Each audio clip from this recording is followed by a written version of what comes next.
성경 공부 시작하겠습니다. 하나님 감사합니다. 우리에게 사사기의 말씀을 배우게 하시고 이 말씀을 통하여서 하나님의 마음을 더 알게 하심을 감사드립니다. 하나님 또한 오늘 우리에게 눈을 내려주시니 감사드립니다. 우리에게 주시는 사계절에 감사하며 또한 하나님께서 이루어 가시는 그 모든 자연 환경 가운데 감사하며 기쁨으로 살아가는 모두가 되게 하여 주시옵소서. 감사드리며 예수님의 이름으로 기도드립니다. 아멘. 자, 오늘은 사사기 1장 말씀을 시작하도록 하겠습니다. 오늘도 특별히 우리 김순덕 집사님께서 맛있는 간식을 준비해 주셨습니다. 우리 집사님께 박수! 감사합니다. 네, 다음 주에는 아까 말씀드린 것처럼 우리 사모님께서 사모님을 잘못 부르셨기 때문에 사모님이 간식을 사오는 걸로 그렇게 하도록 하겠습니다. 자, 이제 그림이 들어가 주세요. 자, 오늘은 사사기 1장입니다.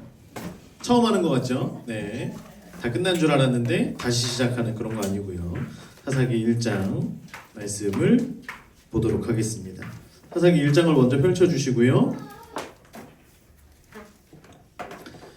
구약성경 360쪽, 제가 가진 성경책으로 360 사사기 1장. 먼저 이제 사사기에 우리가 17장에서 21장까지의 말씀은 그 사사 시대의 전반적인 상황. 그래서 앞쪽에서는 우상 숭배에 관하여, 뒤쪽에서는 음행에 관한 것, 그리고 음행으로 인하여서 그 뒤에 이어지는 피해 복수까지 사람들이 자기들의 그 말과 어떤 자기들의 그 분에 못 이겨서 행한 것들을 지킨다라고 하는 명분 하에 거짓을 만들고 또 그 안에서 납치를 일삼고 살육을 일삼고 어떤 이런 많은 일들. 그래서 죄가 계속해서 죄악된 것들을 낳는 그 모든 것의 이유는 우리 가운데 누가 없었기 때문에? 왕이 없었기 때문에. 그래서 이 사사시대의 전반적인 그런 내용에 대해서 말씀을 드렸고요. 1장에서 16장까지의 말씀은 이제 5가지의 반복되는 내용 그 패턴이 있는데요. 그게 뭐냐면 여러분 그 사사기 제일 앞에 있는 페이지에다가 적어주시면 될 것 같아요. 1장에서 16장은 보이나요? 더 크게 적어야 될까요? 어떤 패턴으로 이어지냐면 평안 가운데에서 평안한 삶을 살아가요. 그러다가 범죄를 합니다. 이스라엘 백성들이 범죄를 행해요. 그 범죄는 곧 우상 숭배죠. 누구예요? 구체적으로 바알 신을 섬기는 거. 이게 갑자기 어머. 바알 신을 섬기는 겁니다. 자, 그리고 이제 범죄를 하면 하나님께서 어떻게 하세요? 징계하세요. 그리고 징계하면 이스라엘 백성들이 회개합니다. 회개를 하는데요. 이제 앞쪽에서는 회개가 진짜 회개는 아니고 그냥 이제 우는 거죠. 우는 거, 탄식하는 거, 이제 이런 건데요. 어쨌든 하나님께서는 그 회개의 목소리를 들으시고요. 그들을 구원하십니다. 누구를 통해서요? 사사를 통해서 구원을 하십니다. 그래서 이 5가지가 반복이 되는 거예요. 그래서 구원하시고 나면 어떻게 돼요? 평안하죠. 그죠? 평안하면 어떻게 해요? 범죄를 저지릅니다. 우상을 숭배해요. 그러면 어떻게 돼요? 징계를 받고요. 회개를 하고 또 구원을 받습니다. 이제 이것들이 계속해서 반복되어지는 내용이 1장에서 16장까지의 내용입니다.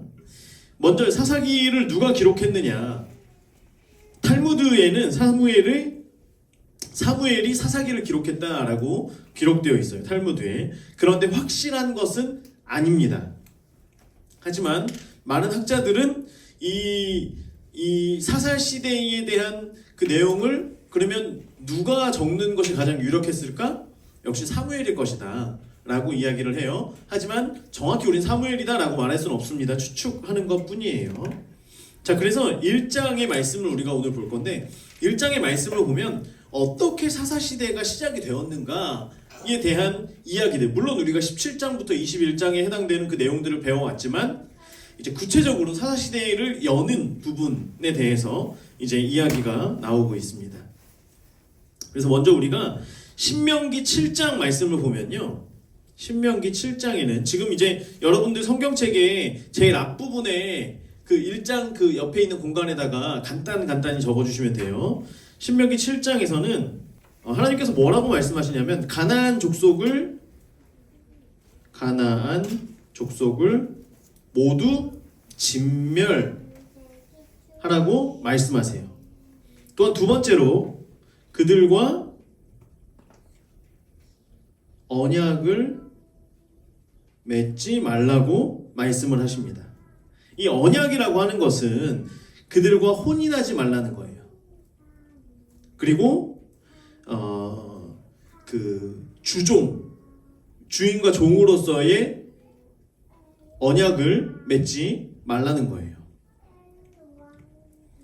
그런데 그렇게 하나님께서 말씀하셨지만 이스라엘 사람들은 결국에 가나안 사람들과 섞이기를 시작합니다.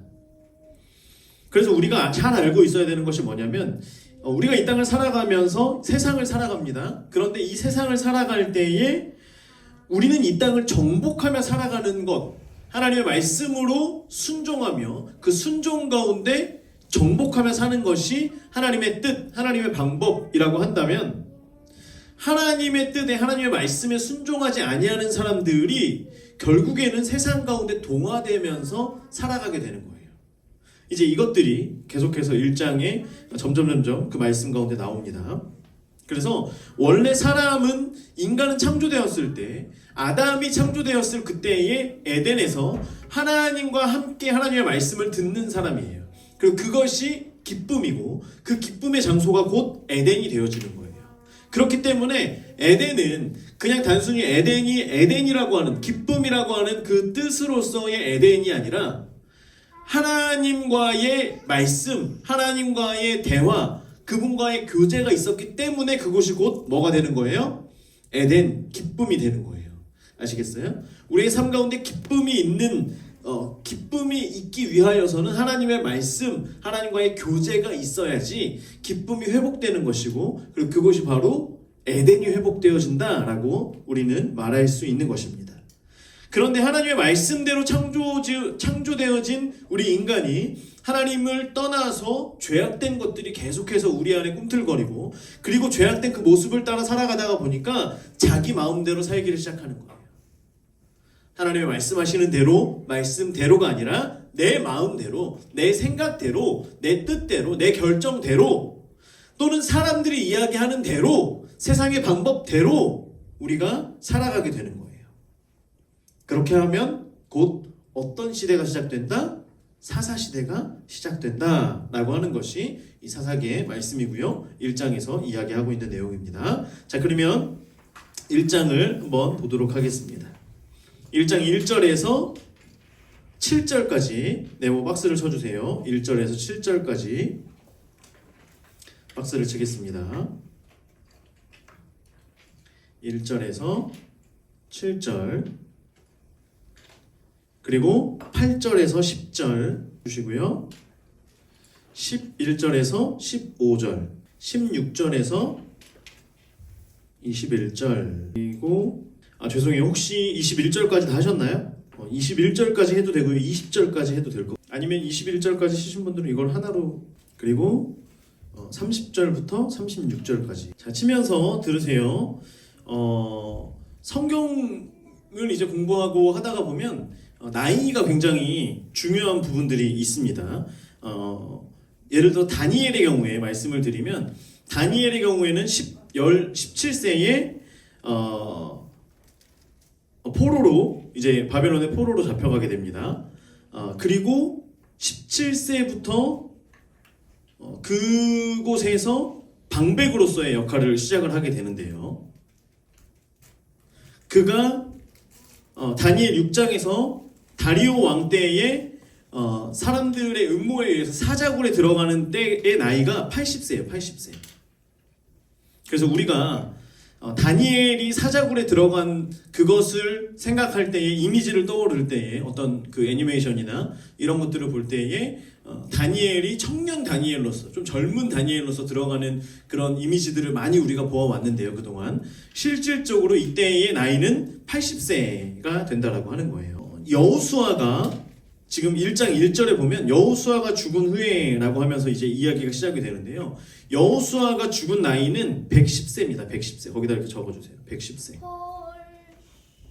여호수아가 죽은 나이는 110세예요.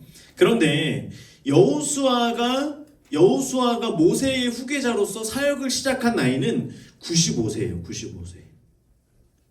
95세에 사역을 시작. 자, 그러면 여호수아가 실질적으로 리더로서 활동한 연수는 몇 년이에요? 빼기 15년이에요.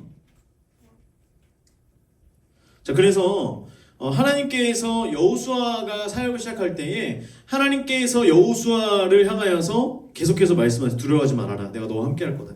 내가 모세와 함께 한 것처럼 너와 함께 할 것이다라도 계속해서 말씀하시는 이유가 뭐냐면 여호수아가 할아버지예요. 80세 할아버지예요. 95세 할아버지예요. 그러니까 이미 사람들이 이제 나이가 거의 끝나서 모든 게 이제 저물어가고 다음 세대에게 물려주고 뭔가 힘이 있던 그 젊을 때의 여호수아와 갈렙 어떤 이런 때가 아니라 95세가 되어서 이제는 무언가 마무리해야 되는 그 시점 가운데 하나님께서 여호수아를 부르셨다라고 하는 거예요. 그래서 두려움 가운데 떨고 있고 겁이 날 수 있는 그 여호수아를 향하여서 하나님께서는 두려워하지 말라라고 말씀하시는 거죠. 함께 하시겠다라고 약속의 말씀을 계속해서 하십니다. 그래서 모세도 하나님께서 몇 세에 부르세요? 모세도 80세에 부르시죠.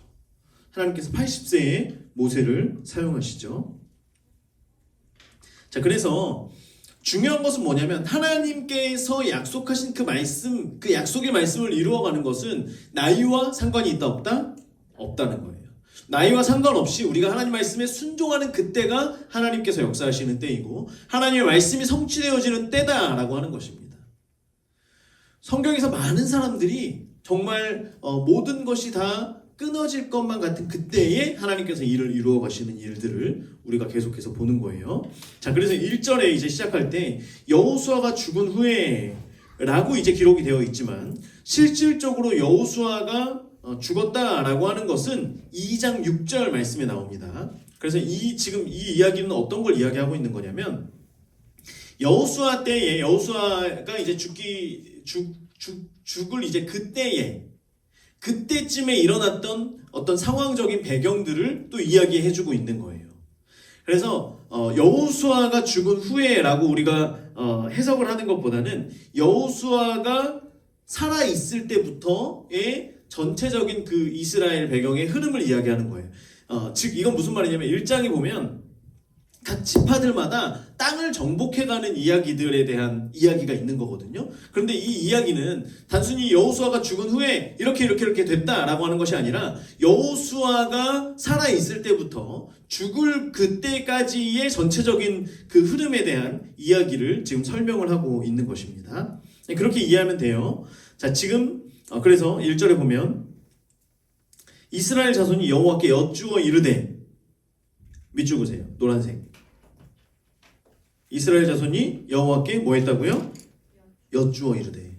자, 지금 우리가 17장부터 보아왔던 하나님의 말씀 안 듣고 자기 소견에 오른 대로 행했던 지금은 그 상황이에요? 아직 그 이전이에요?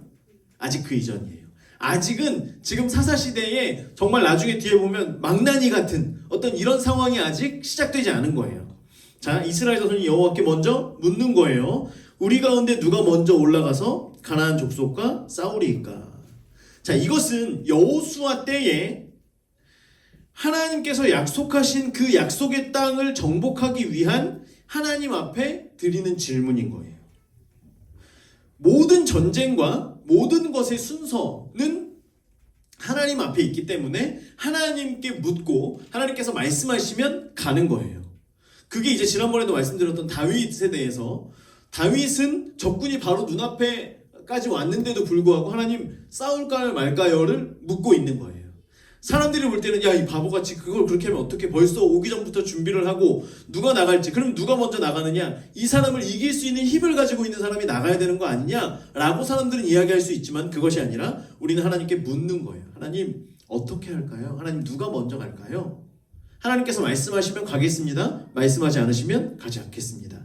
자, 이것이 이스라엘 백성들의 원래의 신앙의 모습이고요. 그리고 모세 때부터 이어져 내려오는 여호수아 때까지 지금 계속해서 하나님 말씀에 순종하며, 그래서 하나님 말씀에 순종하지 않던 그 광야 세대가 죽었잖아요. 광야에서 40년 동안에 이 사람들이, 모든 젊은 세대들이 죽고 나서 지금 이제는 여호수아와 갈렙을 필두로 그들을 어르신으로 모시고 있는 이제 출애굽 2세대가 이제는 성장하여서 그들이 지금 하나님의 말씀 가운데 순종하던, 어떻게 보면 하나님께서 원하시는 그 하나님의 이스라엘 백성들로서의 진짜 모습을 갖추고 있는 상황인 거죠. 자, 그래서 이제 그렇게 말할 때에 하나님께서 말씀하십니다. 여호와께서 이르시되, 우리 하나님이라고 하는 게 주황색이었죠. 주황색. 여러분 주황색으로 읽어보세요. 여호와께서 이르시되, 누가 가래요? 유다. 유다에다가 동그라미 치세요. 인물 녹색으로 동그라미 쳐주세요. 유다가 올라갈지니라. 보라, 내가 이 땅을 그의 손에 넘겨주었노라. 하나님께서 말씀하셨기 때문에 주황색으로 이 땅을 그의 손에 넘겨주었노라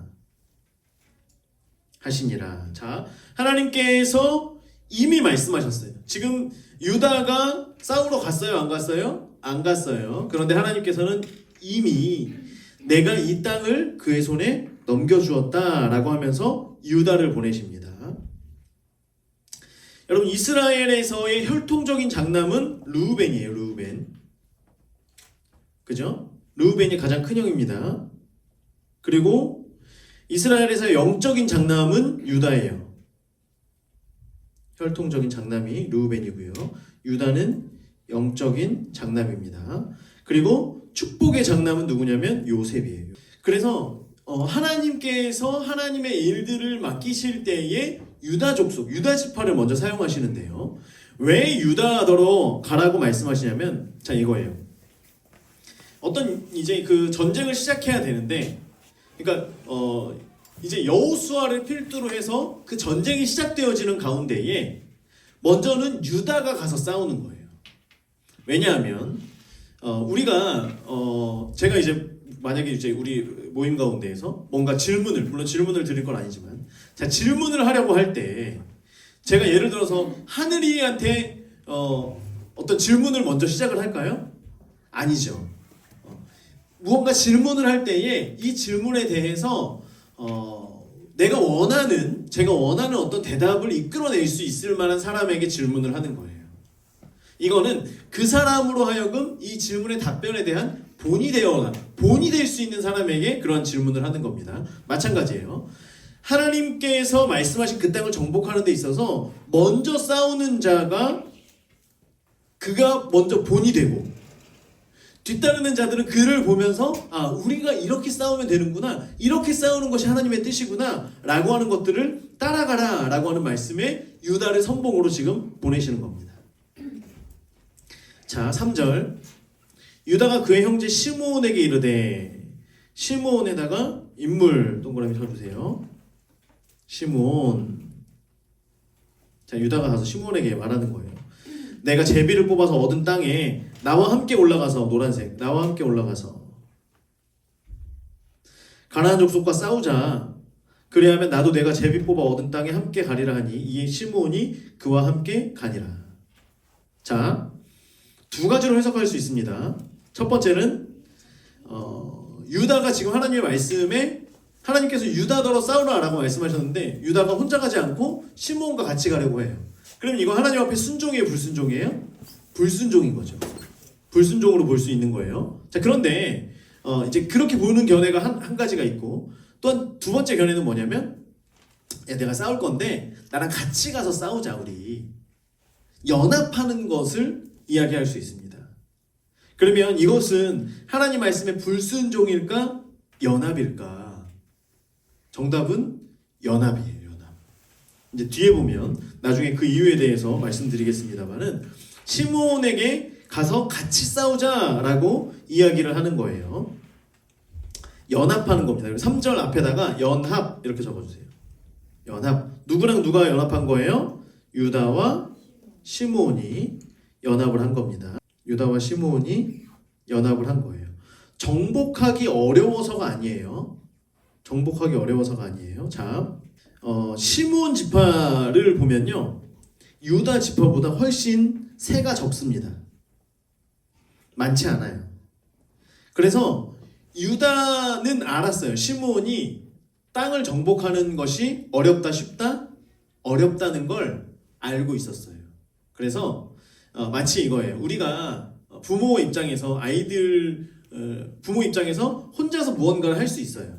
그런데 아이들에게 도와달라고 이야기하는 거예요. 그린아, 아빠 뭐 할 건데 이거 같이 도와줄래? 그럼 그린이가 힘을 다해가지고 열심히 도와요. 큰 힘은 되지 않을 수 있어요. 그런데 그린이가 그걸 통해서 아빠와 같이 하는 것, 그것에 대한 성취를 또한 느끼고, 그러면 그린이가 무언가를 할 때, 그린아, 그러면 다음에 그린이가 이런 일이 있을 때 아빠가 같이 도와줄게. 그러면 그린이는 힘든 일도 아빠가 도와준다라고 하는 그 믿음 때문에 할 수 있어요, 없어요? 할 수 있죠. 마찬가지예요. 자, 유다는 이미 유다 스스로 정복할 수 있는 힘이 있어요. 힘이 있을 뿐만 아니라 이미 하나님 말씀에 순종하러 나아갔기 때문에 그는 하나님이 말씀하신 대로 그 땅을 정복할 수 있어요. 그럼에도 불구하고 시므온을 향하여서 같이 손을 내밀어 우리 함께 연합하자라고 이야기를 하는 거예요. 실질적으로 시므온이 나중에 땅을 정복할 때에 유다가 함께 합니다. 그래서 이제 지도를 여러분들이 보시면 이 지도에 지역적으로 여기가 이제 유다 지역이고요. 시므온 지파는 유다의 땅 안에 속하여 있는 모습들을 우리가 보게 되는 거예요. 그래서 공동체는 함께 하는 겁니다. 공동체는 연합하는 거예요. 같이 행하는 것이지 내가 혼자 할 수 있고 너는 못해. 거봐, 나는 이렇게 순종할 수 있고 나는 이러한 능력이 있고 나는 그래서 하나님께 복을 받았어. 이것이 아니라 내가 할 수 있을 때에 과연 내가 같이 할 수 있는, 또한 내가 도움을 줄 수 있는, 함께 세워질 수 있는 사람들이 누가 있는가를 주변에서 봐야 되는 거예요. 그게 그리스도인들의 연합이라는 것입니다. 자, 4절 유다가 올라갑니다. 여호와께서 동그라미 쳐주세요. 주황색으로. 여호와께서 가나안 족속과 브리스 족속을 그들의 손에 넘겨주시니 그들은 누구예요? 유다죠. 유다. 베색에서 10,000명을 죽이고, 베색. 자, 베색은 지금 지역적으로 그냥 여기쯤이라고 생각하시면 돼요. 그냥 지역적인 것만 설명을 드리는 거예요. 자, 베색에서 10,000명을 죽였어요. 그런데 보세요. 여러분 노란색으로 줄을 그을게요. 보세요. 여호와께서 어디다 주시냐면 가나안 족속과 브리스 족속을 그들의 손에 넘겨주시니에 노란색을 쳐주세요. 넘겨주시니. 그리고 그들이 베색에서 10,000명을 죽이고, 노란색. 또 베색에서 아도니 베색을 만나 그와 싸워서 가나안 족속과 브리스 족속을 죽이니. 자, 보세요. 유다 지파의 순종은 즉시 순종이, 즉각적인 순종입니다. 즉 하나님께서 말씀하신 거예요. 유다에게 말씀하시니까 이제 이 성경에는 와우 계속법이라고 그래서 이제 미완료 계속법이라고 하는 말이 있는데, 그게 이제 어떤 걸 얘기하는 거냐면 이런 거예요. 오늘 7시가 되었을 때에 내가 밖으로 나갔을 때에 하늘에서 눈이 내리고 있을 때에 아이들은 뛰놀고 있을 때에 뭐 차가 저기서 오고 있었다. 이런 것들이 동시는 아니지만 이렇게 중첩되어서 계속적으로 일어나고 있는 일. 그럼 그때 여전히 아이들은 놀고 있는 거죠. 눈은 여전히 내리고 있는 거예요. 이해가 되세요? 이게 와우 계속법이라고 하는데 이거예요. 보세요. 하나님께서 그들의 손에 넘겨주시니, 가서 곧장 넘겨주시는 그때에 이제 유다 백성들이 가서 10,000명을 죽이고, 이해가 되세요? 가서 싸워서 10,000명을 죽이고, 그리고 나서 계속해서 또 바로 가서 또 싸우는 거예요. 그래서 5절에 또 베색에서 아도니 베색을 만나 그와 싸워서 가나안 족속과 브리 족속을 죽이니 넘겨주시니까 가서 죽이고 또 가서 만나서 싸워서 또 그들을 죽이고 이것이 이 유다 족속들 가운데 계속해서 지금 일어나고 있는 그 상황을 이야기하고 있는 것입니다. 자, 그래서 아도니 베색에다가 인물 녹색으로 그 아도니 베색 그 위에다가 나쁜 놈 이렇게 적어주세요. 나쁜 놈 적어주시면 됩니다. 자, 유다 지파가 하나님 말씀에 순종했다라고 하는 것을 우리가 어떻게 볼 수 있냐면 베색에서 만 명을 죽여요. 그리고 아도니 베색을 만나서 싸우고 가나안 족속과 브리스 족속을 죽여요. 즉각적인 순종을 하는 겁니다. 6절에 아도니 베색이 도망하는지라 그를 쫓아가서 잡아 그의 엄지손가락과 엄지발가락을 자르매 노란색으로 자르매 아도니 베색이 이르되 옛적에 70명의 왕들이 그들의 엄지손가락과 엄지발가락이 잘리고 자 70명의 왕들이라고 하는 것은 이 당시에 이 가나안 땅 지역에 70개의 나라가 있었다는 게 아니라 각 성읍에 있는 작은 성읍에 있는 그 지도자들을 이야기하는 거예요. 70명의 어쨌든 그 지역의 우두머리들을 왕들이 그들의 엄지손가락과 엄지발가락이 잘리고 내 상 아래에서 먹을 것을 줬더니 자 보세요. 우리가 글씨를 쓸 때 엄지손가락이 필요해요? 안 필요해요? 필요해요. 밥을 먹을 때 필요해요. 자, 우리가 엄지손가락이 없어요. 그럼 밥을 어떻게 먹어요? 밥을 어떻게 먹어요? 이렇게 떠서 먹는 것밖에는 방법이 없는 거예요.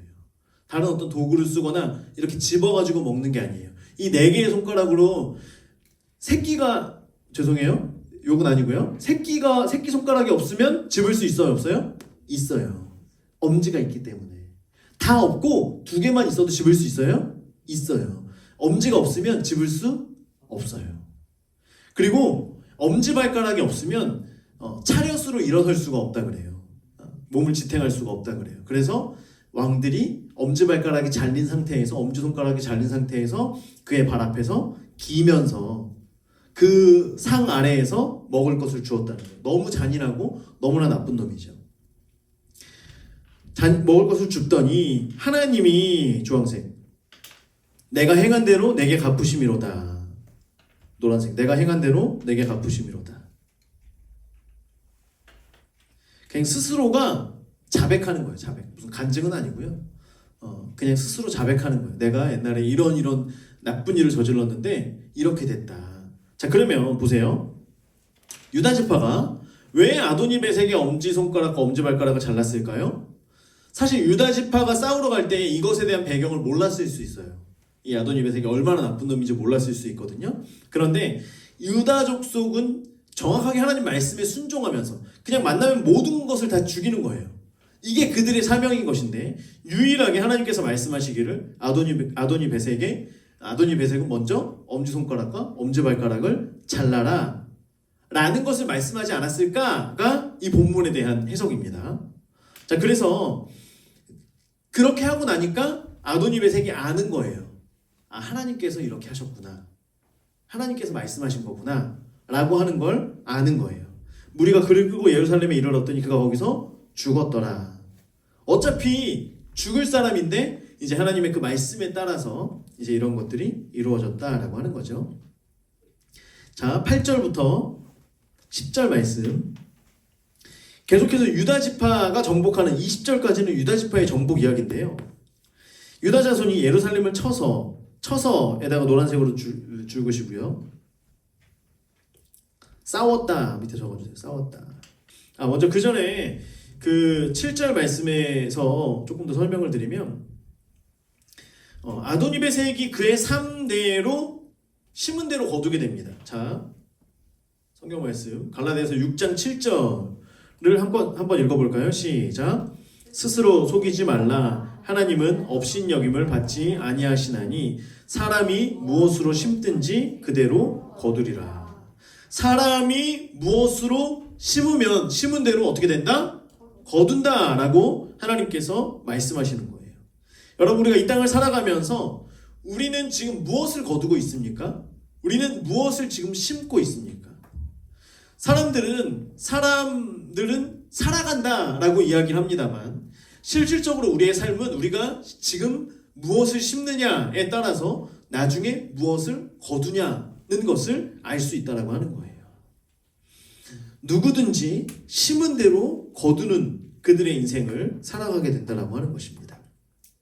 그리고 또 마태복음 7장 2절에 보면 너희가 비판하는 그 비판으로 너희가 비판을 받을 것이요 너희가 헤아리는 그 헤아림으로 너희가 헤아림을 받을 것이니라. 헤아린 사람은 헤아림대로 우리도 역시 헤아림을 받을 수 있다라고 하는 거예요. 그래서 우리가 이 땅을 살아가면서 나는 무엇을 심으며 살아가겠습니까? 또한 나는 얼마나 사람들을 헤아리며 사람들을 향해서 어떻게 용납하면서 살아가겠습니까? 우리가 은혜를 베풀면 그 은혜를 베푼 만큼 우리에게도 은혜가 돌아온다라고 하는 거예요. 여러분들이 올바른 것을 심고 또한 영적인 것을 심어서 하나님께서 기뻐하시는 그러한 열매들을 거둘 수 있게 되기를 주의 이름으로 축원합니다. 자, 8절부터 10절 말씀을 보면 유다 자손이 예루살렘을 쳐서 점령하여 칼날로 치고 그 성을 불살랐으며 치고 불살랐으며 노란색으로 계속 쳐주시고요. 그 후에 지금 계속해서 아까 그 와우 개속법이 계속 되어지는 거예요. 지금 이 말씀들은 하나님께서 유다야 가라 하니까 유다가 착착착착착 이것을 계속해서 지금 진행하고 있는 그런 단계를 이야기하고 있는 것입니다. 9절 그 후에 유다 자손이 내려가서 산지 동그라미 장소 파란색으로 동그라미 쳐주세요. 산지 남방 평지 이스라엘의 전 지역을 지금 이야기하는 건데요. 가나안 땅의 그 대부분의 지역을 이야기하고 있는 것인데요. 자, 산지는요. 이쪽 지역이 이제 산지입니다. 산악 지역이에요. 지대가 높은 곳이고요. 남방은 이제 남쪽에 있는 그 넓은 평야 같은 그런 지역을 이야기하는 것입니다.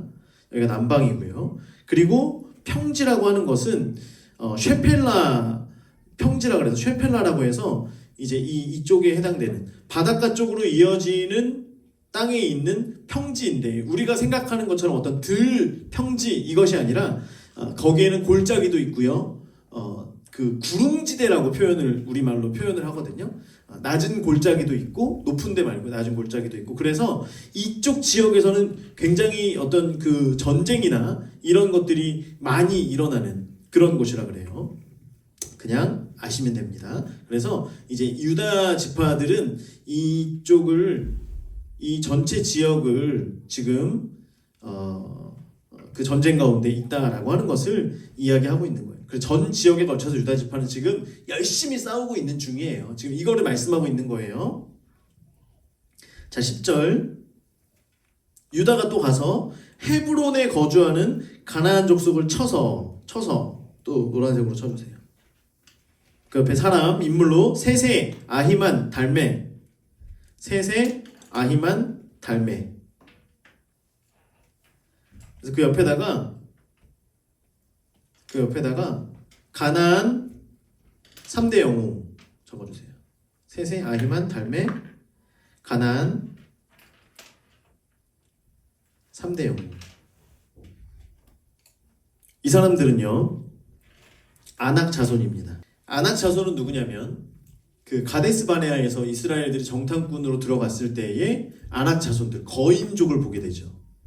그 거인족들을 이야기하고 있는 거고요. 지금 이 가나안 땅에 있는 3대 영웅 이 여기에서 그러면 그 거인족 중에 이 제일 센 사람 제일 센 거인이 누구야? 라고 할 때 세세와 아히만과 달메예요. 달메를 죽였더라 또 노란색. 헤브론의 본 이름은 지금 헤브론이라고 했잖아요. 헤브론은 여기 있습니다. 헤브론 지역이에요. 그래서 헤브론에 있는 그 원래 이름은 기럇 아르바였더라. 거기를 파란색으로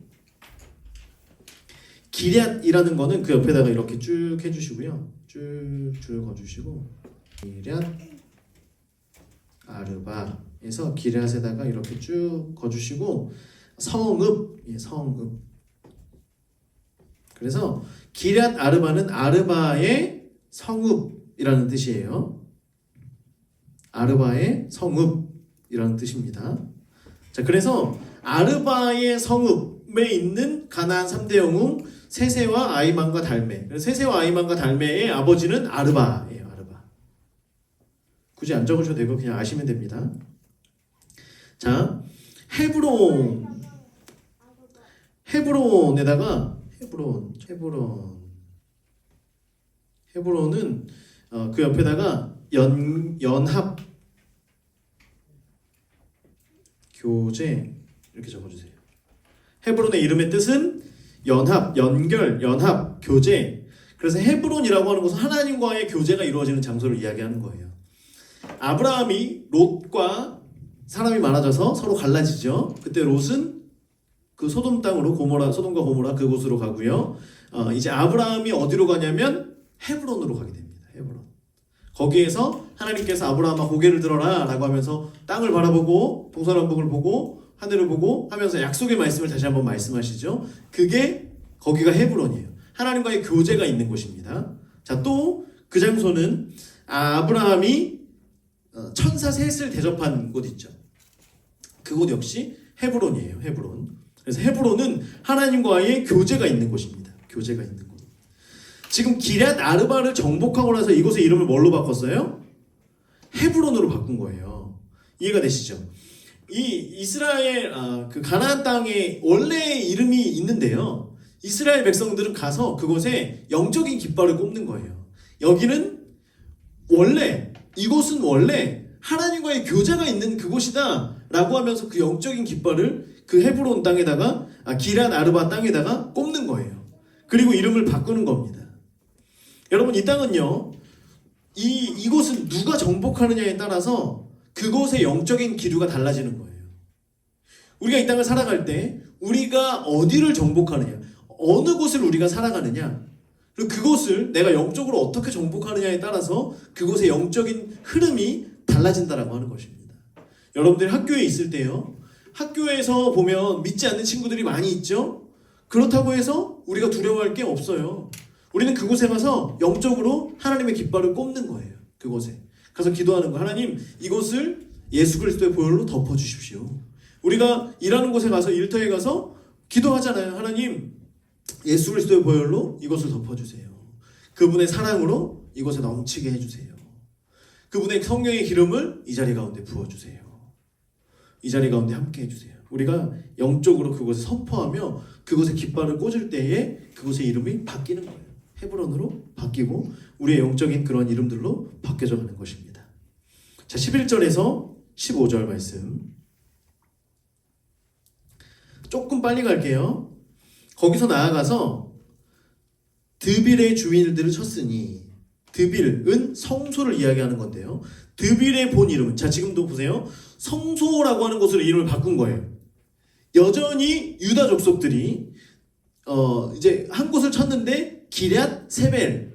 그러면 세벨이라고 하는 그것의 성읍인데, 세벨이라고 하는 것은 책이에요.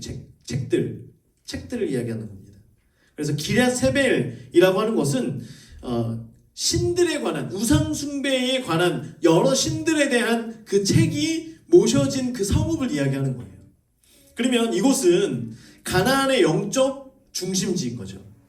가나안의 우상 숭배의 영적 중심지가 지금 기럇 세벨이라는 것을 우리가 이 단어를 통해서 유추해 볼 수 있는 거죠. 자, 그런데 그곳을 정복하고 그곳의 이름을 드빌, 성소, 예배 드리는 곳으로 지금 이스라엘 백성, 유다 족속이 바꾼 거예요. 유다 족속이 어디를 가느냐에 따라서 그곳의 영적인 기류가 바뀌고요. 그리스도인들이 어디 가느냐에 따라서 그곳이 예배 드리는 장소로 바뀌어지는 줄 믿습니다. 우리가 그렇게 살아가는 거예요. 자, 보세요. 12절. 갈렙, 동그라미, 갈렙, 인물, 녹색으로 동그라미. 여러분, 갈렙은요, 모세의 그 후계자의 그 거론되는 사람이 여호수아와 갈렙 두 사람이었죠.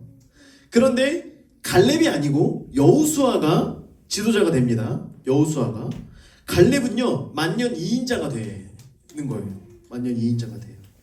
그런데 성경의 어느 부분에서도 갈렙이 그로 인하여서 서운했더라, 섭섭했더라, 이런 구절이 전혀 없습니다. 그래서 성경에서는 민수기 14장에 보면, 민수기 14장 24절에 보면 그러나 내 종 갈렙은 그 마음이 그들과 달라서 나를 온전히 따랐은즉 그가 갔던 땅으로 내가 그를 인도하여 드리리니 그의 자손이 그 땅을 차지하리라. 다른 사람들과 마음이 다르다라고. 갈렙은 다른 사람들과 다른 영성을 가지고 있었던 사람이에요. 오히려 여호수아보다 영적으로 더 위에 있었고요.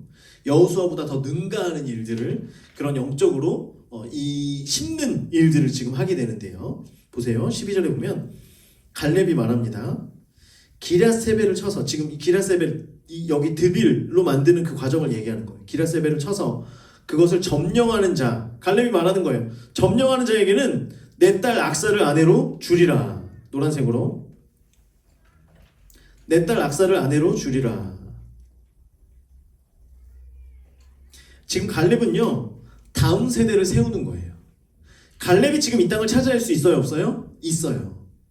갈렙은 하나님의 말씀에 순종했기 때문에 그가 나이와는 상관없이 지금 그 땅을 지금도 여전히 차지할 수 있음에도 불구하고 지금 다음 세대들에게 이 영적인 흐름을 물려주는 거예요.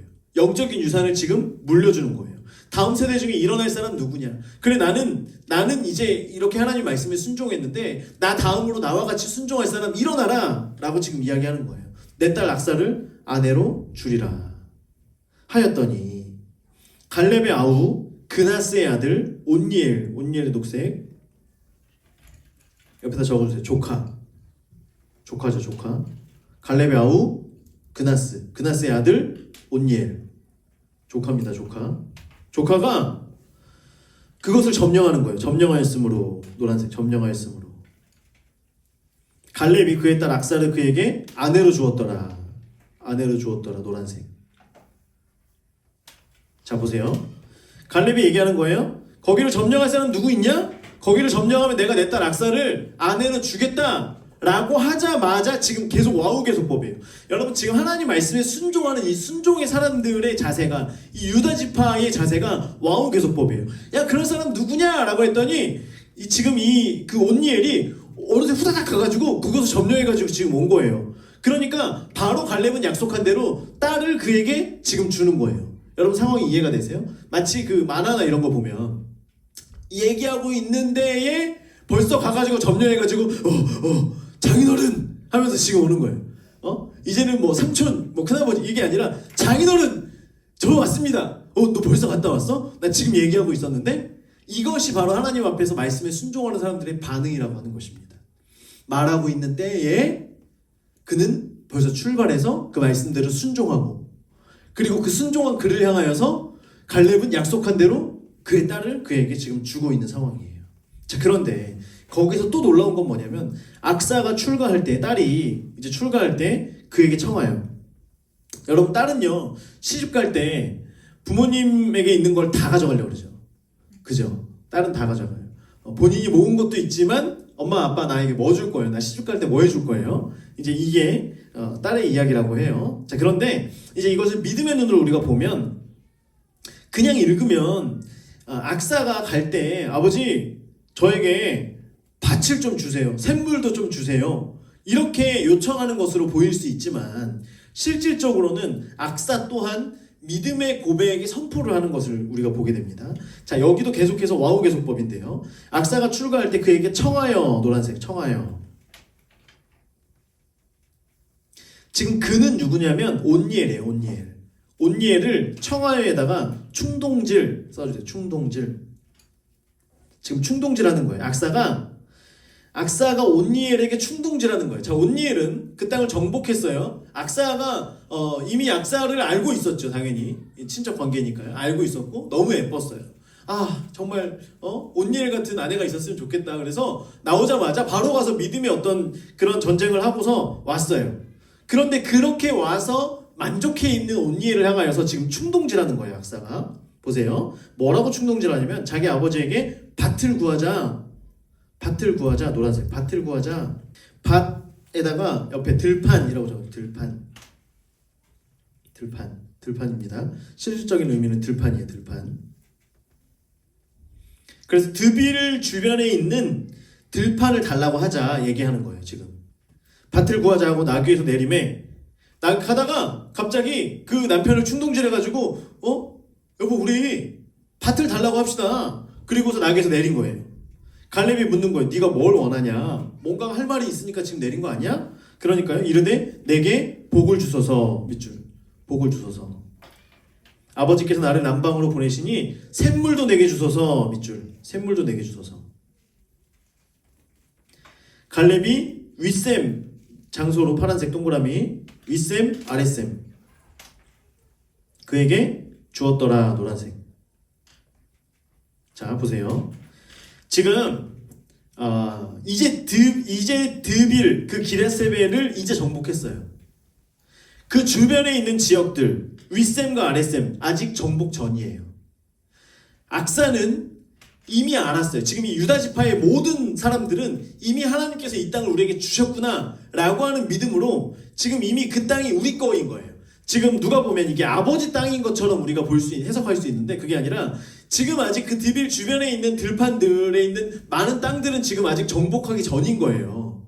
지금 그런데 가서 악사가 아버지 그 땅도 우리에게 주세요 라고 이야기를 하는 거고요. 그 믿음의 선포 가운데 지금 갈렙은 더불어서 윗샘과 아랫샘을 주는 거예요. 샘물 그 15절에 보면 샘물도 내게 주소서 할 때 샘물에다가 위에 저수지 적어주세요. 저수지. 이 당시에는 물, 샘물, 저수지 이런 곳은 거의 지금 시대의 유전과 같은 그죠? 그래서 우물 하나를 가지고도 민족끼리 싸우는 이제 그런 일들이 있었잖아요. 그렇기 때문에 물은 굉장히 귀합니다. 그런데 윗샘과 아랫샘을 준 거예요. 여기서 줬다라고 하는 것은 그래 가서 그 땅을 정복해라. 그래 니네가 그러면 거기 정복해서 니네가 거기 가지고 살아라. 이야기를 하는 거예요. 우리가 그곳에 싸워서 여기를 취하겠습니다. 라고 하는 거예요. 그래서 유다 지파에는 이게 있습니다. 내가 싸워서 이기면 이 땅은 누구 거다? 내 거다. 하나님께서 우리에게 주셨다. 우리에게 분배해 주셨다. 라고 하는 것은 가서 내가 싸워서 이겨서 내 땅으로 만들겠다. 라고 하는 그 믿음이 있는 거예요. 그게 산지든 그 구절에 보면 산지든 남방과 평지 산지든지 남방이든지 평지든지 유다 지파는 부지런히 하나님께서 말씀하신 일을 순종하고 있는 거예요. 그렇게 순종하는 유다 지파에게 하나님께서는 산지든 남방이든 평지든 지금 부지런히 계속 주고 계시는 그 모든 것이 와옥의 소법으로 지금 이것이 계속 중첩되어서 일어나고 있는 하나님의 백성이 하나님의 말씀대로 순종해라는 그 과정 가운데 하나님께서는 그 땅을 계속해서 주고 계시고 계속 복을 내려주시는 이것이 그 와옥의 소법으로 지금 중첩적으로 일어나고 있고 그 가운데서 이 비밀을 깨달은 지금 이 온니엘과 악사는 아버지에게 그냥 가는 것이 아니라 지금이 이 물 들어올 때 노져라 지금이 이때다라고 하면서 완전히 이 땅을 그 밭을 나에게 주십시오. 샘물도 나에게 주십시오. 그래가지고 지금 취해간다라고 하는 것입니다. 어른 세대가 거룩함으로 지금 갈렙의 그 유다 지파에 속한 그 갈렙이 지금 어떻게 하는지에 따라서 그의 후손들인 온니엘과 악사와 많은 유다 지파 사람들이 영적으로 취할 것을 취하고 있는 거예요.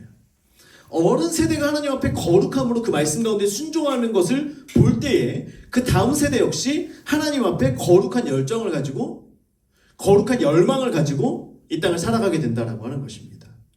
여러분이 이 말씀을 볼 때에 하나님의 백성들이 가져야 될 영적인 욕심을 우리가 취할 줄 알아야 돼요. 믿음을 경험한 세대가 어떻게 살아왔는지 또한 우리는 그것을 보면서 내가 신앙의 유산으로 내가 붙들어야 될 것은 무엇인지 그냥 나는 어른 세대가 다 차지해 놓으면 그 갈렙이 차지해 놓으면 또는 이 힘 있는 사람들이 차지하면 나는 그 땅에서 열심히 살면 되지 이것이 아니라 그 땅을 나에게 주시면 내가 열심히 가서 싸워 정복하겠습니다. 이것이 바로 유다 지파의 믿음이며 즉각적인 순종의 반응이라고 하는 것입니다. 자 16절부터 아직 유다 지파에 계속 보세요. 모세의 장인 그 위에다가 적어주세요. 이대로 아니고요. 이드로입니다. 이드로. 모세의 장인 이드로예요. 이드로. 겐 사람 밑줄 그어주시고요. 파란색으로 녹색으로. 겐 사람은 미디안 사람을 얘기하는 거예요. 미디안. 그의 자손은 호밥을 얘기하는 거예요. 호밥. 출애굽해서 이제 광야를 갈 때에 모세가 부탁을 합니다. 이드로의 집안에 있는 겐 사람 중에 한 사람인 호밥에게 가서 당신이 지금 이 광야길을 잘 아니까 우리를 좀 도와주십시오 라고 하면서 호밥이 함께 합니다. 자, 호밥이 그의 자손이 유다 자손과 함께 종려나무 성읍에 밑죽으시고요. 여리고 적어주세요. 여리고. 자, 유다 자손과 함께에다가 노란색으로 쳐주시고요. 그래서 유다 자손과 함께 옆에다가 연합 종려나무 성읍에 올라가서 아랏 남방의 유다 황무지에 이르러 그 백성 중에 거주하니라. 자, 미디안 사람, 겐 사람, 이 사람들은 이방 사람들이에요. 그럼에도 불구하고 하나님의 그 말씀들이 있고 또한 거기에 순종의 사람들이 순종하는 그 모습을 볼 때에 그것을 믿음으로 지금 붙드는 거예요. 당신들이 정복할 때에 우리도 같이 정복할 수 있게 해주십시오. 우리도 같은 백성으로 살아갈 수 있게 해주십시오 라고 하면서 유다 사람들과 함께 여리고에 올라가서 아랏 남방의 유다 황무지에 이르러 그 백성 중에 거주하니라. 17절 유다가 그의 형제 시므온과 함께 가서 이제 아까 얘기했었죠. 시므온과 함께 스밧에 거주하는 가나안 족속을 쳐서 그곳을 진멸하였으므로. 노란색 진멸하였으므로. 지금 하나님 말씀에 순종하고 있는 거죠. 가나안 족속을 진멸하라 말씀에 순종하고 있는 거예요. 그 성읍의 이름을 호르마에 밑줄어 주시고요. 호르마. 그 옆에다가 진멸 적어주세요. 진멸. 완전히 파괴했다는 거예요. 완전히 파괴했다는 겁니다. 그리고 아까 스밧 옆에다가 망대라고 적었어요. 망대. 스밧이라고 하는 말은 망대라고 하는 말이에요. 망대. 높은 지역에 있는 것을 얘기하는 겁니다. 그래서 이제 그 산지 쪽을 지금 차지하고 있는 거죠. 호르마라고 하는 지역을 잠깐 설명드리면, 호르마는 가데스바네아에서 사람들이 10명의 정탐꾼, 12명의 정탐꾼 중에 10명이 불순종하고 그들의 이야기를 듣고 절망에 빠진 이스라엘 백성들이 원망을 통하여서 하나님 앞에서 진노를 당할 때에 그들이 이제 우리가 하나님 말씀대로 하겠습니다 라고 하면서 호르마에서 자꾸만 산으로 올라갔다가 거기에서 다 죽게 됩니다. 다 죽게 돼요. 그래서 그곳에서 완전한 패배를 경험하게 됩니다. 그곳에 올라갔지만 아모리 족속에 의해서 다 그 올라간 사람들이 죽게 돼. 모세가 올라가지 마시오 했는데 올라가서 다 죽게 됩니다. 그 호르마, 그곳이 호르마예요. 그곳이 호르마. 그런데 지금은 이제 그 호르마의 뜻이 바뀐 거죠. 그때는 이스라엘 백성들이 다 진멸되어지는, 불순종에 의하여 진멸되어지는 그런 과정이었지만 지금은 그 가나안 족속을 진멸하는 그 호르마로 이름이 바뀌게 됩니다. 자, 그냥 그렇게 아시면 되고요. 18절 유다가 또 가사 및 그 지역과 아스글론 및 그 지역과 에그론 및 그 지역을 점령하였고. 자, 가사, 아스글론, 에그론 파란색으로 장소 동그라미 쳐주세요. 그리고 그 18절 옆에다가 평지 부분이라고 좀 평지 부분, 평지에 해당되는 곳을 이야기하는 겁니다. 이제 그 지역을 얘기하는 거예요. 아까 얘기했던 삼지와 남방과 평지 중에 평지에 해당되는 부분을 지금 이야기하고 있는 거예요. 19절 여호와께서 유다와 함께 계셨으므로 그가 산지 주민을 쫓아내었으나 골짜기 주민들은 철병거가 있으므로 쫓아내지 못하였으며. 노란색 쫓아내지 못하였으며. 자, 지금 이 유다 지파 이스라엘 사람들의 시대는 청동기 시대입니다. 청동기 시대. 아직 철이 이제 그들 가운데 그렇게 있지 않는 때였어요. 그런데 이미 철병거가 뭐냐면 그 우리 영화에 보면 배너 이런 거 보면 말 타고 철 옆에 그 바퀴 이렇게 날카로운 거 달려가지고 휙 하면서 막 이렇게 가는 그런 병거 있잖아요. 그 철병거를 얘기하는 거예요. 애굽에도 병거가 있었고 여기에도 철병거가 있었는데 이 이스라엘 사람들은 전쟁을 하던 사람도 아니었고요. 그냥 그런 사람들이었어요. 그랬는데 철병거가 있으므로 그들을 쫓아내지 못하였으며. 나중에는 이들로 인하여서 이 나중에 야빈과 시스라, 이들을 쫓아내지 못한 이스라엘의 모든 그 사사 시대에 어려움을 당하는 이유는 이때에 완전히 정복하지 못했던 그런 어떤 작은 씨앗들로부터 나중에 그들에게로 다시 이 어려움들이 돌아오게 됩니다. 쫓아내지 못하였으며 그들이 모세가 명령한 대로 헤브론을 갈렙에게 주었더니 그가 거기서 안악의 세 아들을 쫓아내었고, 아까 나왔던 부분이죠. 순종해서 쫓아냅니다. 21절 베냐민 자손, 지금 여기까지가 20절까지가 유다 족속의 순종인데요.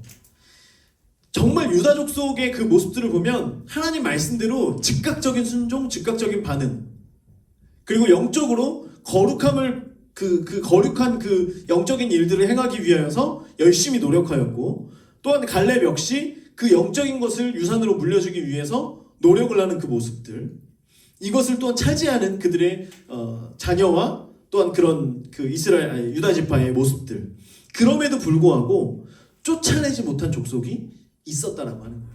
아쉽죠. 그럼에도 불구하고 유다 지파의 모습은 충분히 모범적이고 충분히 하나님께서 유다에게 먼저 가라라고 할 만한 이유가 있는, 유다가 영적인 장남으로서의 역할을 할 수밖에 없는 이제 그런 모습들이 유다 지파의 모습 가운데 나타난다라고 하는 것이고요. 자, 21절에 보면 베냐민 자손, 밑줄 보세요. 베냐민 자손 인물 녹색으로 예루살렘에 거주하는 에부스 족속을 쫓아내지 못하였으므로, 노란색, 쫓아내지 못하였으므로 여부스 족속이 베냐민 자손과 함께 오늘까지 예루살렘에 거주하니라. 자, 예루살렘에서의 지역을 위쪽과 아래쪽으로 나눈 거예요.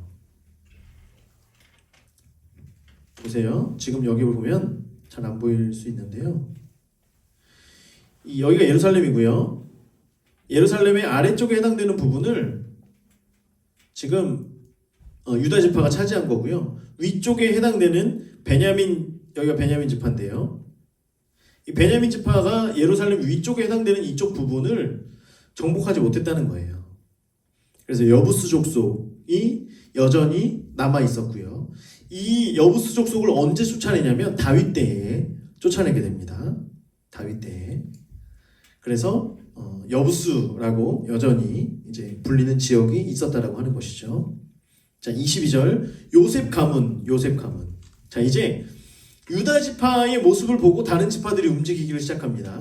베냐민 자손도 많은 족속들을 쫓아냈지만 여부스 족속은 쫓아내지를 못한 거예요.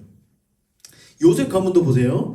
요셉 가문이라고 하면 에브라임과 므낫세 두 지파를 얘기하는 거예요. 에브라임과 므낫세, 요셉 가문 적어주세요. 요셉 가문, 에브라임과 므낫세.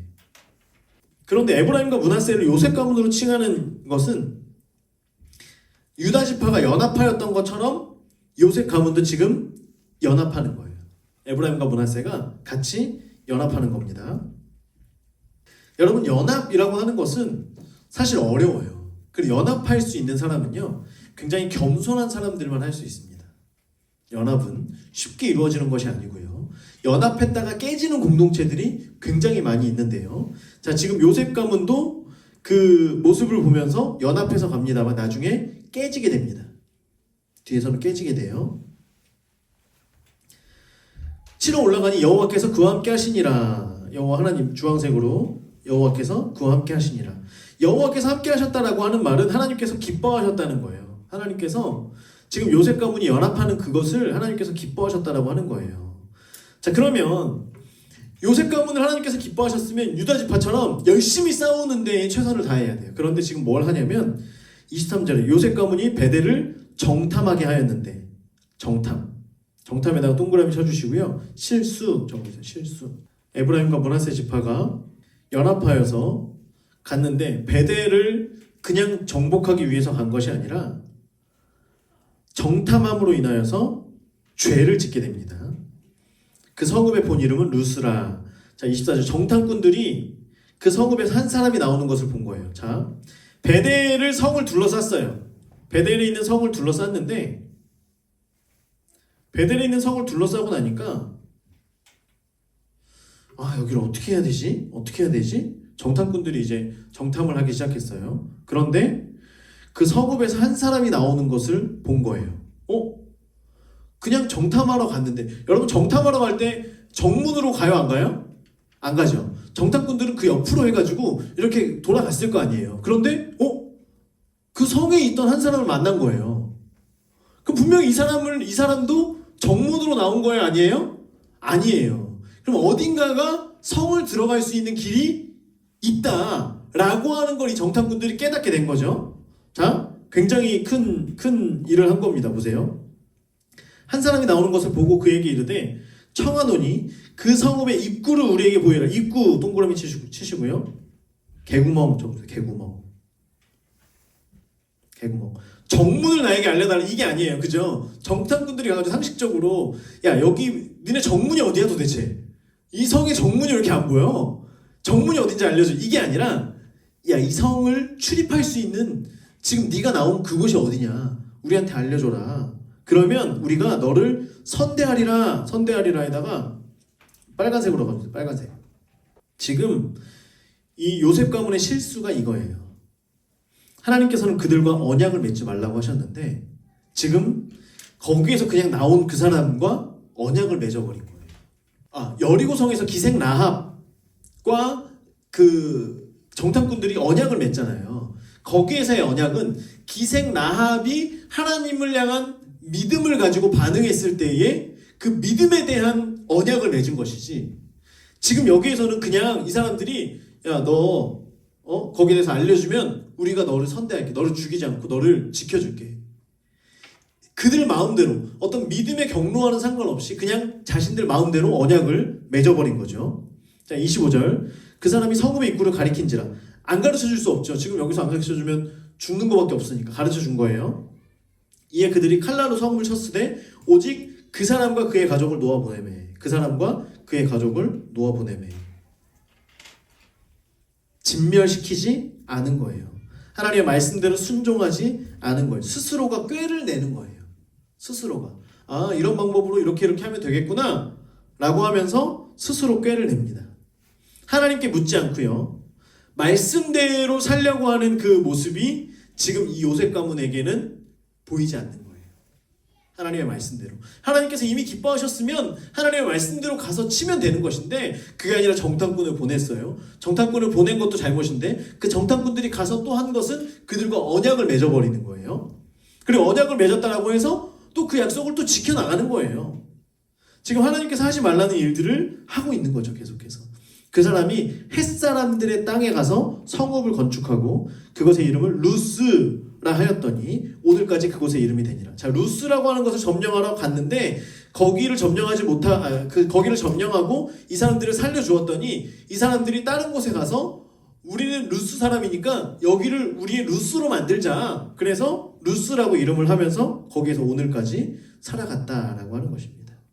자, 계속해서 요셉 가문의 이야기가 나오는데요. 27절 보면 이제 므낫세라고 이야기해요. 아까 요셉 가문이었죠. 이제는 이들의 연합이 갈라진 거예요. 자, 므낫세 동그라미 치시고요. 그 옆에다 연합이 깨짐 적어주세요. 연합이 깨짐. 이제 연합이 깨졌어요. 보세요. 벳사온과 그의 딸린 마을의 주민과 다아낙과 그의 딸린 마을의 주민과 돌과 그의 딸린 마을의 주민과 이블라함과 그의 딸린 마을의 주민과 무깃도와 그의 딸린 마을의 주민들을 밑줄 쫓아내지 못하매. 연합이 깨진 지금 므낫세가 이곳에 있는 사람들을 쫓아내지 못했어요. 그러니까 가나안 족속이 어떻게 해요? 결심을 하는 거예요. 빨간색으로. 가나안 족속이 결심하고 지금 구멍이 보이는 거예요. 이 사람들은 그냥 우리가 안 가고 여기서 살아도 되겠는데? 므낫세가 쫓아내지를 못하는 거예요. 결심하고 그 땅에 살게 됩니다. 28절. 이스라엘이 강성한 후, 노란색, 강성한 후에 가나안 족속에게 노역을 시켰고 다 쫓아내지 아니하였더라. 노란색. 자, 여러분 보세요. 므낫세가 힘이 없어서 이 사람들을 쫓아내지 못했어요. 이 사람들이 야, 우리 여기서 살자, 버티자. 야, 우리가 왜 도망가? 우리 여기서 살면 되지. 저 사람도 우리보다 약한 거 아니야? 므낫세가 우리보다 약한데? 근데 이제 이스라엘이 힘을 얻었어요. 므낫세가 이제 힘이 생겼어요. 그러면 어떻게 해야 돼요? 쫓아내야죠. 진멸시켜야죠. 하나님의 말씀대로 행해야죠. 그런데 이 므낫세 사람들이 보니까 이 사람들이 이 가나안 땅에서 이스라엘 사람들이 살기 위해서는 그 땅에서 농사 짓는 거나 어떤 살아가는 거나 이런 것들을 배워야죠. 처음 사는 그곳에서 이곳의 문화와 이곳에서 정착하기 위해서 어떻게 살아야 되는지를 배워야 될 거 아니에요? 그러니까 사람들 남겨놓기를 시작하는 거예요. 그리고 나보다 지금 우리는 이스라엘 사람들은 목축하는 사람들이잖아요. 그런데 우리보다 농사를 잘 짓는 사람들이 충분히 많이 있고 이 사람들이 지금 우리보다 힘이 약하네. 그러니까 이 사람들을 우리가 쫓아내지 말고 그냥 이 사람들을 노역을 시키자. 다 부려먹자. 라고 하면서 자기들 스스로의 판단과 플러스 이들과 언약을 또 맺는 거예요. 주종관계로서의 언약을 맺어버린 거예요.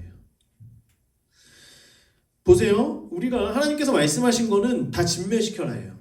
그런데 이 이스라엘 백성들이 쫓아내지 않은 여러 가지 이유 중에 하나가 뭐냐면 자기 합리화예요. 자기 합리화.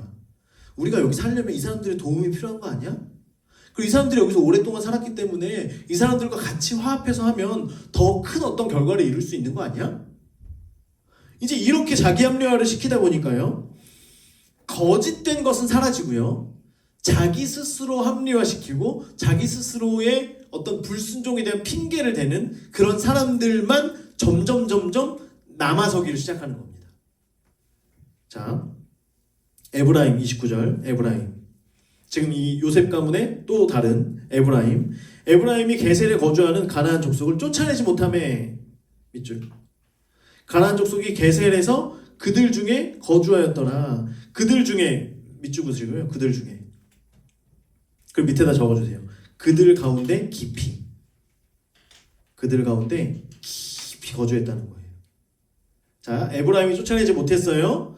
그러면 이제 상식적으로 우리 쫓아내지 못했으면 야 니네는 저기 가서 저 구석에 가서 살아. 그러다 우리가 부르면 와서 노역을 하든지 이렇게 해. 니네 거기서 나오지도 말고 뭔가 힘을 쓰지도 말고 그렇게 해야 돼. 근데 그게 아니라 지금 이 가나안 게셀에서 거주하는 가나안 족속들과 함께 살아가는데 게셀이 지금 에브라임 사람들의 그들 속에 깊이 거주하면서 살고 있는 거예요. 그들의 문화 가운데, 그들의 생활 가운데, 그들의 삶 속에 깊이 거주하여서 함께 살아가는 그 모습들을 보게 되는 거예요. 우리는 우리가 어떤 사회적인 우리가 생활 속에서, 우리의 삶 속에서 죄악된 모습과 이런 것들을 우리가 스스로 컨트롤할 수 있다고 생각을 하고 그냥 우리의 삶 속에 나의 중심 가운데 그냥 두는 경우가 너무나 많이 있어요. 하나님께서는 구별하여라, 거룩하여라 라고 말씀하셨고 그래서 하나님께서는 이스라엘 백성들을 향하여 고센 땅에 살게 하시고 이런 것들이 구별되어지는 삶을 살라라고 말씀하시는 거거든요. 그런데 많은 사람들, 우리도 역시 이 땅 가운데 있는 죄악과 우리가 함께 살아갈 수 있다라고 착각하며 살아가는 거예요. 그런데 이것은 우리의 영적인 그 기준을 무너뜨릴 뿐만 아니라 하나님 앞에서의 신앙이 무엇인지조차도 흔들리게, 헷갈리게 만드는 그런 일들이 있을 수 있다라고 하는 것입니다. 그래서 지금 이들의 삶 속에 깊이 들어가게 되는데요. 자, 먼저는 깊이 들어가서 무엇을 하게 되냐면 먼저 이들이 들어가서 하는 게 뭐냐면 농사법을 알려주는 거예요. 자, 농사법을 알려줍니다. 왜냐하면 이스라엘 백성들이 모르니까요. 이스라엘 백성들에게 지금 가장 궁금한 건 어떻게 농사를 지어야 되느냐예요. 여기서 어떻게 먹고 살아야 되느냐예요. 그래서 농사법을 알려주기 위해서 이들이 남아요. 노역이라고 하는 것은 사실 농사법을 얘기하는 거죠. 이곳에서 농사 짓는 사람들로 이 종으로 만든 거예요. 농사법을 알려줍니다. 그런데 농사를 알기 위해서는 해와 비, 자연을 주관하는 태양신인 누구를 알아야 돼요? 바알을 알아야죠. 그죠? 바알신을 알아야지만 가나안 땅에서의 농사법에 대한 이해를 할 수가 있는 거예요. 그러니까 이 가나안 땅에 살고 있는 사람들이 오라는 거예요. 야, 우리가 섬기는 신이 있는데 니네가 그 신에 대해서 알아야 돼. 야, 가서 절하라는 게 아니라 가서 거기서 뭐 하라는 게 아니야. 그냥 와서 우리가 어떻게 하는지를 니네 이거 배우고 싶다면서 그렇지. 그러면 가는 거예요. 바알신을 섬기러 갑니다. 바알신을 섬기고 그들의 삶 속에 우상 숭배가 시작이 되는 거예요. 바알신을 섬기고 아세라신을 섬기러 갔더니 어떤 일들이 있어요. 우상 숭배하는 그곳에는 음란한 것과 그죠? 그리고 잔인한 어떤 폭력적이고 이런 것들이 난무하죠. 그 자극적이고, 그래서 우상을 섬기는 그런 곳에서는 인신제사들도 있고요. 이런 많은 것들이 있는데 이게 처음에는 굉장히 무섭고 그렇지만 나중에는 아무렇지 않잖아요. 우리가 죄에 대해서 처음에는 굉장히 민감하고 주일날 말 그대로 주일날 한 번 빠지면 죽을 것 같은데 한 번 빠졌는데 벼락을 맞아요, 안 맞아요? 안 맞잖아요, 그죠? 그러니까 다음 주에도 또 빠지고 또 빠지고 또 빠지고 또 빠지고 그러다가 방학이 1년, 2년, 3년, 10년 되는 거예요. 이제 우리가 죄에 대해서 여러분 민감하지 않으면 이렇게 될 수밖에 없는 거예요. 여러분, 이스라엘 백성들이 가나안 땅에 들어가자마자 우상 숭배했을까요? 가자마자 우리 하나님 버리고 바알신을 섬길 거야 했을까요? 아니에요. 농사법이라고 하는 그럴듯한 것으로 하나하나 들어오는 거예요. 우리의 삶 가운데 그럴듯한 말로, 그럴듯한 언어로 나쁜 게 아니야. 자연스러운 현상이야. 네가 여기서 살려면, 지금 이 사회에서 살려면 이 정도는 알아야 돼. 이 정도는 할 줄 알아야 돼. 이 정도, 술 한 잔 마실 줄 알아야지. 사회생활 하려면.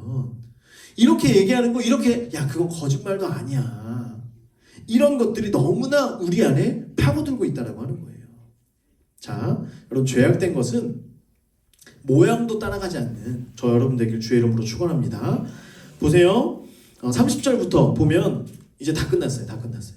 스불론은 이제 다른 지파들은 더 심해요. 유다 지파로부터 뭔가가 그게 계속되면 너무 아름다운데 그게 아니라 이제는 점점 막장으로 갑니다. 스불론은 이제 기드론 주민과 나흘론 주민을 쫓아내지 못하였으므로 가나안 족속이 그들 중에 거주하면서 노역을 하였더라. 그들 중에 거주하면서 깊이 거주하는 거예요. 여기서 그들 중에라고 하는 것은 깊이라고 하는 그 의미가 그 말에 담겨 있습니다. 아셀 지파 31절. 아셀 지파는 개판이에요. 개판. 옆에다 개판 적어주세요. 개판. 보세요. 지금은 사람들이 쫓아내지 못했는데 그들이 쫓아내지 못하고 어떻게 있다가 노역을 시키기도 하고 또는 쫓아내지 못하고 있다가 그들 속에 깊이 들어온 가나안 문화가 있기도 하고 그런데 지금 아셀 지파 보세요. 악고 주민과 시돈 주민과 알랍과 악십과 헬바와 아빅과 르홉 주민을 쫓아내지 못하고 아셀 족속이 그 땅 주민 노란색 가나안 족속 가운데 거주하였으니 보세요. 다른 사람들은 가나안 족속들이 그 12지파의 그 이스라엘의 한 지파 가운데에 깊이 거주하는데요. 아셀 지파는 반대지요. 아셀 지파가 가나안 족속 가운데 거주한다는 거예요.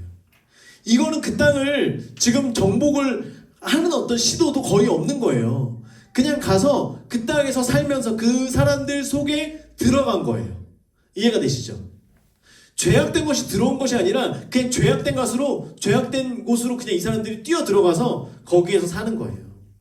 가나안 족속 가운데 거주하였더니 물론 여러 가지 이유가 있었겠죠. 문화를 배우고 종교를 배우고 그 문화를 흡수해서 이 땅에 잘 살아야 된다라고 하는 마음이 있었을 거예요. 33절 납달리는 벨세메스 주민과 베나닷 주민을 쫓아내지 못하고 또 밑줄 그어주시고요.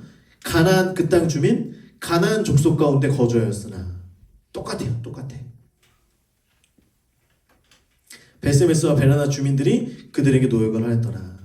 물론 많은 땅을 정복하였고 많은 사람들이 노역을 했습니다. 그런데 여러분 힘적으로 내가 내 밑에서 당신들이 일해 라고는 하였지만 이 사람들이 일을 하고는 있지만 지금 그들의 문화 속으로 누구예요? 아셀과 납달리는 그들의 문화 속으로 지금 들어간 거예요. 이해가 되시죠? 너희들은 우리 밑에서 노역을 해. 우리는 우리의 문화를 가지고 있어. 이것과 너희들이 우리 밑에서 일을 해. 그런데 너희들은 어떻게 살았니? 너희들의 문화는 뭐니? 보니까 우리가 생각했던 것보다 훨씬 좋아 보이고 훨씬 더 보험직하고 먹음직한 거예요. 그러니까 그러면 니네 우리 밑에서 일하고는 있지만 니네 보니까 니네가 맞는 것 같은데? 라고 하면서 그들의 문화로 뛰어들어가서 그들의 문화대로 지금 살아가는 거예요. 여러분 그리스도인들은요 이 땅을 살아가면서 어디를 살아가든 그것을 기독교적인 문화와 기독교적인 가치로 만들어가는 것이 그리스도인들의 삶이라고 하는 거예요. 그것이 왜냐하면 우리가 지은 바 되어진 창조의 그것이 원리가 회복되는 것이고 그것이 바로 새하늘과 새 땅 하나님의 그 언약이 이루어지는 장소라고 하는 거예요. 그런데 너무나 많은 사람들이 마치 죄악된 그곳이 원래 인간의 모습의 땅인 것처럼 그 죄악된 곳에 우리가 풍덩 들어가서 여기도 괜찮네, 여기도 수영할 만하고 여기도 살만하네 라고 하면서 많은 사람들이 그곳에서 생활하는 경우가 너무나 많이 있다라고 하는 거예요. 아닙니다. 그리스도인들은 그곳에 가서 그곳에 깃발을 꽂고 동시에 그곳을 그리스도의 문화로, 기독교적인 가치관과 문화로 만드는 것이에요. 그 영향력을 가진 사람 한 사람으로 인하여서 주변에 죄악된 것들이 물러가고요. 그리고 그 주변이 변화되어져서 하나님을 찬양하는 장소로, 하나님을 찬양하는 시간과 공간으로 바뀌어진다라고 하는 것입니다. 이게 그리스도인들의 역할이며 그 땅을 정복하는 것의 영적인 의미라고 하는 거예요. 그런데 보세요. 34절 아모리 족속이 이제 마지막 단지파예요. 단지파. 제일 멍청하고 제일 바보 같은 놈이 지금 단지파예요. 제일 악한. 34절 아모리 족속이 블레셋 사람들 얘기하는 거예요. 블레셋 사람들. 보세요. 지금까지는 유다 지파가, 그리고 바로 위에도 아세일 지파가, 납달리 지파가. 그런데요. 34절엔 주어가 누구예요? 아모리 족속이에요. 아모리 족속. 이게 얼마나 바보 같은 일입니까? 다른 데는 자 여기 지파는 이렇게 했어요. 여기 지파는 저렇게 했어요. 여기 지파 하나님 말씀에 따랐어요. 여기 지파는 이렇게 못했고요. 여기 지파는 또 거기에 들어가 살았어요. 이렇게 얘기하고 있는데 34절엔 주어가 바뀌어버립니다. 아모리 족속이 단 자손을 산지로 몰아놓고 골짜기에 내려오기를 용납하지 아니하였으며 결심하고, 아모리 족속이 결심한 거예요. 헤레스산과 야알론과 사알빔에 거주하였더니 요셉의 가문의 힘이 강성하매 아모리 족속이 마침내 노역을 하였으며. 자 보세요. 단 지파 사람들이 그 땅을 차지하지 못하고, 우리가 그 17장 말씀에서 본 것처럼 단지파 사람들이 그것을 차지하지 못해서 저 위에 라이스 족속, 라이스 땅으로 가서 그들이 살게 되죠. 여기서는 아예 그들이 쫓겨가서 한쪽 구석에서 이 땅을 아예 정복도 하지 못하고 그냥 아모리 족속에게 밀린 채로 살아가고 있습니다. 그러다가 그 땅을 정복할 그런 의지조차도 잊어버리고 자기들의 편리를 찾아서 다른 땅으로 가서 사는 거예요. 그런데 그때 보세요. 요셉 가문의 힘이 강성함에, 밑줄 그어주세요. 요셉 가문의 힘이 강성함에. 자, 요셉 가문이 힘이 있었으면 아모리 족속을 쫓아내고 거기에 하나님이 약속하신 단 지파가 살 수 있도록 해야 되는데 그게 아니라 어떻게 해요? 요셉 가문이 힘이 생기니까 야 잘됐다. 아모리 니네도 우리 밑에서 노역을 해. 하나님께서 힘을 주셨는데 이제는 내가 무언가를 하나님의 말씀대로 행할 수 있는 힘을 주셨어요. 이제는 내가 속한 공동체에서 이곳의 공기를, 이곳의 영적인 기류를 바꿀 수 있는 힘을 주셨는데도 불구하고 그렇게 바꾸지 않고 그냥 편의를 따라서 지금 살아가는 거예요. 아모리 족속의 경계는 아그라빔 비탈의 바위로부터 위쪽이었더라. 너무나 아쉽죠. 다 아쉬워요. 유다 지파의 그 아름다운 모습이 계속해서 그 다음 지파들에게도 이어졌으면 너무 좋았을 텐데 그렇지 못하였기 때문에 이로 인하여서 사사시대가 본격적으로 시작이 된다라고 하는 것입니다. 이제 사사시대에 어떤 일들이 일어나게 되는지 우리 다음 시간에 함께 배워보도록 하겠습니다. 기도하겠습니다. 하나님, 유다 지파와 같았다면 하는 아쉬움이 너무나 많이 있네요.